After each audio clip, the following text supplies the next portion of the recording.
Yo, what is up, y'all? It's Cone back here again today with another video. The NBA season is less than a week away, and so, as is tradition on this channel, we've got to go over some hot takes. So I went to y'all on Twitter and asked to give me your hottest takes for the upcoming season, and there were a lot of good ones, but more in particular, there were a lot of really bad ones. So I picked out some of the craziest and wilder takes that I saw on that thread, and we're going to go through like 10 or 12 of them today in this video. Make sure to leave a like and subscribe if you enjoy, as well as hit that bell, and comment down below a hot take you have for the 2023 NBA season. Let's get right into it. This first take comes from Little B Dog, who says there are too many naysayers on Tyler Hero. He will take the OKC to Houston James Harden jump from six man to guy that does everything offensively and becomes an all-star, averaging like 24.5 points per game, 7 rebounds and 6 assists on 47% shooting, 38% from three. That is absurd. If he were to make that jump, it would be one of the most surprising things I've ever seen. Sure, I think Tyler Hero can be an all-star in his career,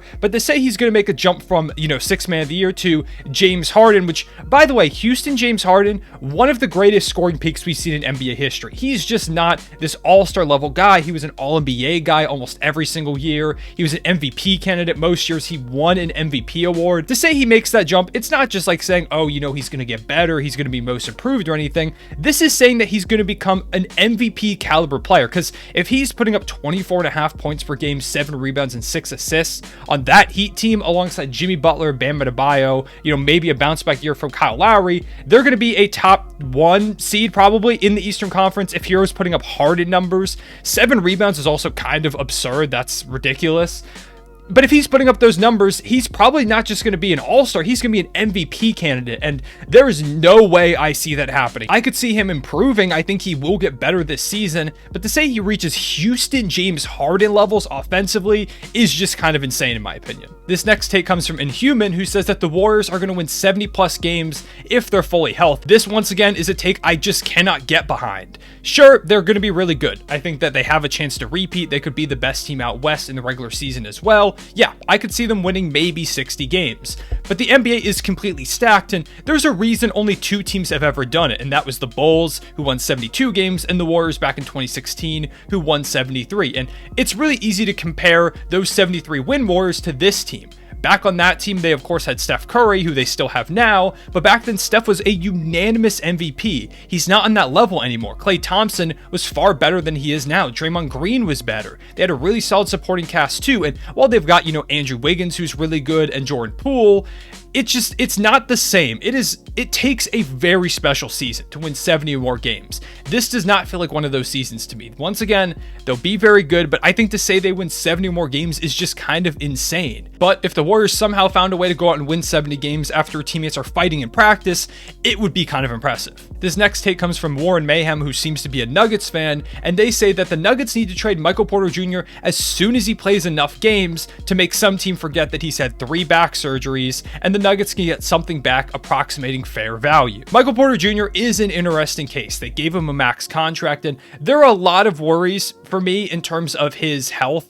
Like they said here, he's had multiple back surgeries at this point, and if he can't stay healthy, that is a huge waste of a contract. But at the same time, on paper, he is a perfect fit with Nikola Jokic. He's a 4 that can stretch the floor at a ridiculous rate. He was one of the most efficient scorers in NBA history a few seasons ago. He can shoot from deep. He doesn't need the ball in his hands at all. He's really good. Him, Jamal Murray, and Nikola Jokic make a perfect big 3 in my opinion. They all complement each other offensively really well. So I don't agree with this take. I do think there is cause to be concerned about Michael Porter Jr. when you have a back injury history like he does, but to say that they have to trade him immediately as soon as he plays enough games, I feel like is a bit overreactionary, and you kind of just got to let it roll. Right now, in my opinion, they're going to be the 1st seed in the Eastern Conference. They're one of the best teams in the league. You can't blow that up because you might be scared of potential reoccurring injuries. This next take comes from Peyton, who says that Josh Giddey will shoot over 35% from 3 this season. Now, immediately I want to agree with this take because I'm biased and I love the Thunder,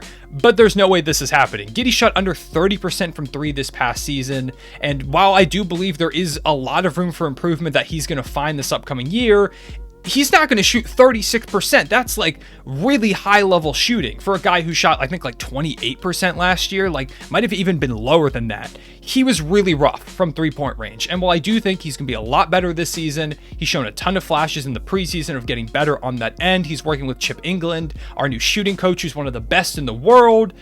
Ultimately, I think he will become a serviceable 3-point shooter, but to say he's going to shoot over 35%, it's way too early. Then we've got the take that probably is going to end up in the thumbnail coming from Horger McBurger, I guess.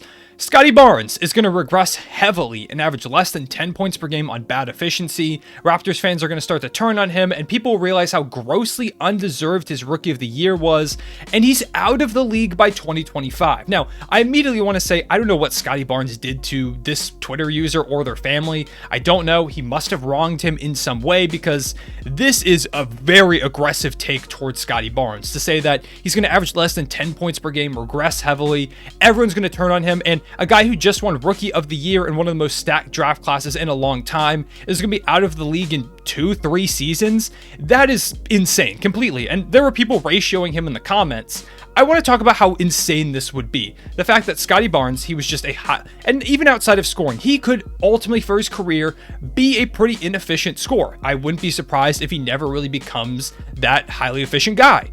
But even if he doesn't, he's still a massive plus defensively, a great playmaker too.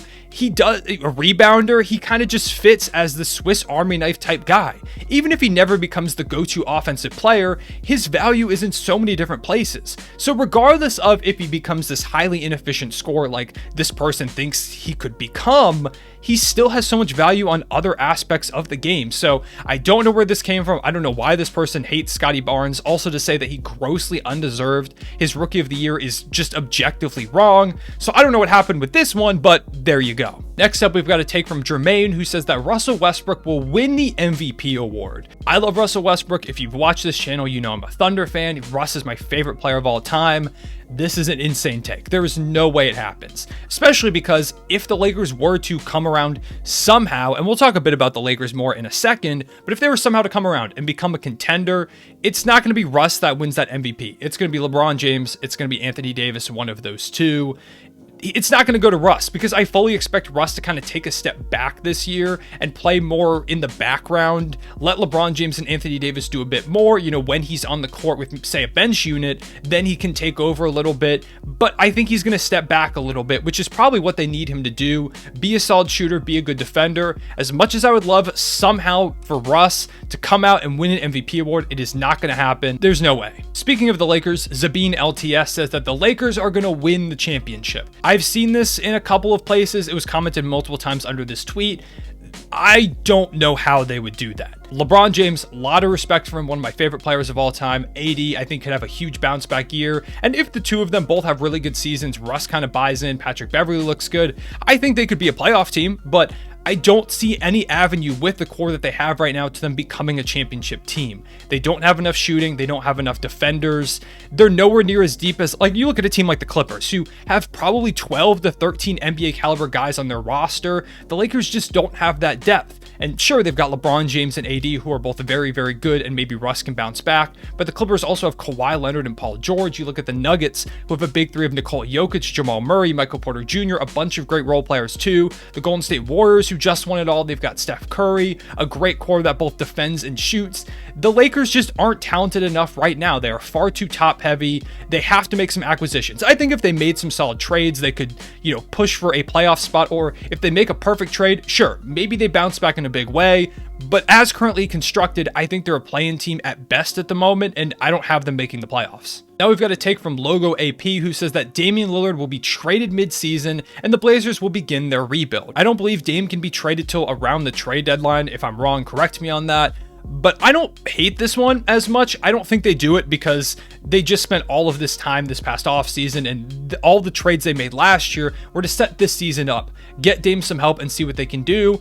I don't think they're very good. I have them as a play-in team at the moment. I think they could even be outside the play-in if the Kings take a step like me and many others think that they could. But I don't think the Blazers see it that way. I think they see themselves as, hey, people are sleeping on us. We can see what we do. And, Dame wants to be there. They just signed him to an extension recently. But if this this season goes the way I think it could, then I wouldn't be surprised if Dame trade talks kind of start to pop up. I don't think he does get dealt this season. I'd be shocked if that happened. I think at least Dame will kind of stick out this year, see how it goes. Even if they end up as a play-in team, I'm sure he pictures them as, hey, all we've got to do is make it through the play-in, and then we're in the playoffs and anything can happen. If the season goes really poorly though, because this is one of their last chances in my eyes to get things right, I wouldn't be surprised if he gets moved pretty soon. And finally, we've got a take from Young Simba, my guy, who says that Chris Duarte will have a Desmond Bane type leap this season. Now, I like Chris Duarte a lot. I think that he gets kind of too much hate because of his age. I know he's a bit older, but he has a lot of potential to be a high-level scorer. However, to say he's going to take a Desmond Bane leap to me feels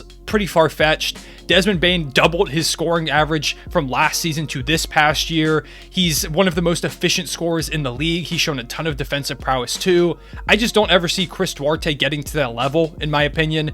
Desmond Bane is already kind of a fringe all-star guy.